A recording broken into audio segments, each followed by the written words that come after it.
Alright, in this video I'm going to be showing a MIDI effects scripter plugin that I've been working on to do Euclidean rhythms. So to load it up, you do a scripter plugin, you go to Stereo Steve and Euclidean rhythms after you install it. And what Euclidean rhythms are is a way to divide a number of pulses across a number of steps evenly. And there's even a paper, an academic paper about it that you can read, the abstract or the whole thing.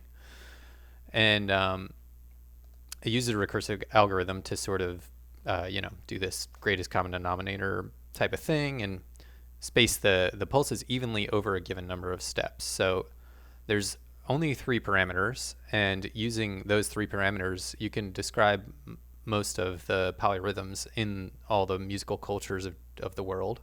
So all that is described pretty well in this paper. So give that a look.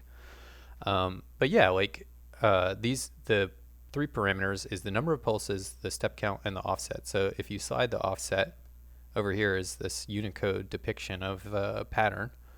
And as you can see, as you slide the offset, it'll shift the pattern left or right.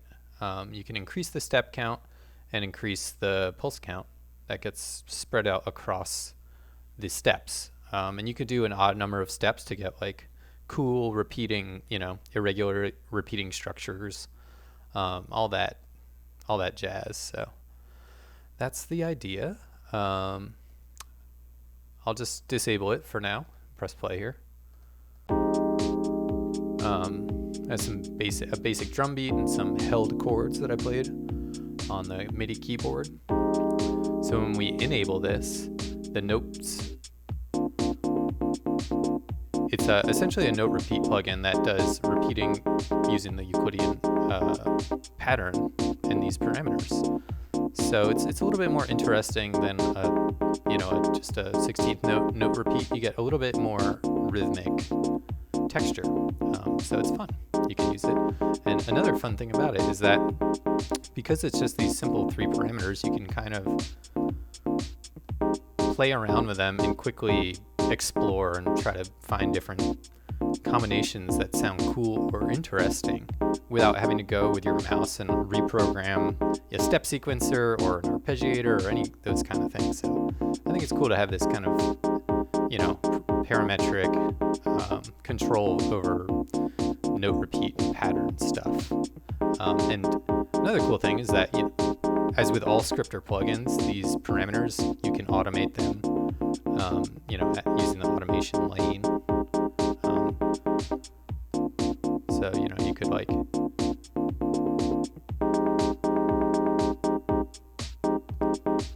try adding that to your song and experiment to your heart's content. Okay, so yeah, there it is on some chords. Over here I have this metal machine that also has a scripter plugin. So if I disable it,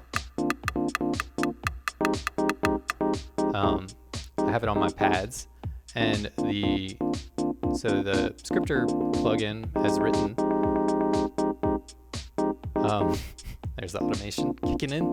The scripter plugin will respond to aftertouch events. So if you have pads that have aftertouch, you can hold the pad down and press harder or softer to sort of fade in and out the velocity of the notes repeats.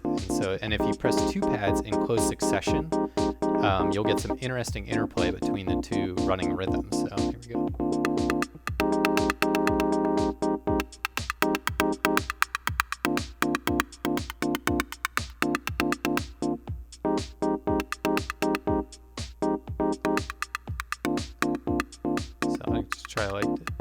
Try a more sparse rhythm here, and then hold down a bunch of pads. And you can kind of push and fade in and out between the different pitches that are being played here.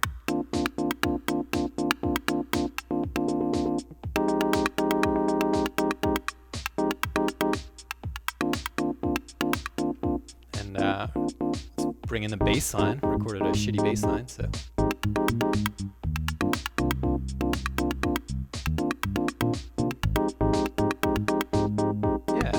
That's the idea. That's the Note Repeat plugin. It's inspired by the one in Bitwig that they just added in version 4.1, which is superior in every way. But I thought this would be a good opportunity to play around with the scripter API. And so my hope is to add some more features that you'll find in the Bitwig one, such as accents, some control over the note length. Right now it uses the 16th notes, whatever division you have selected as your time unit. It'll just play that as the retriggered note. And so it'd be cool to, have some more control over accents and the gate length and, all that fun stuff. But anyway, this is the initial version. Give it a try. Let me know if you have any thoughts or ideas about other ways to use it. Or if you find any bugs. There's probably bugs in there. Yep. All right. Thanks for watching. Have a good day.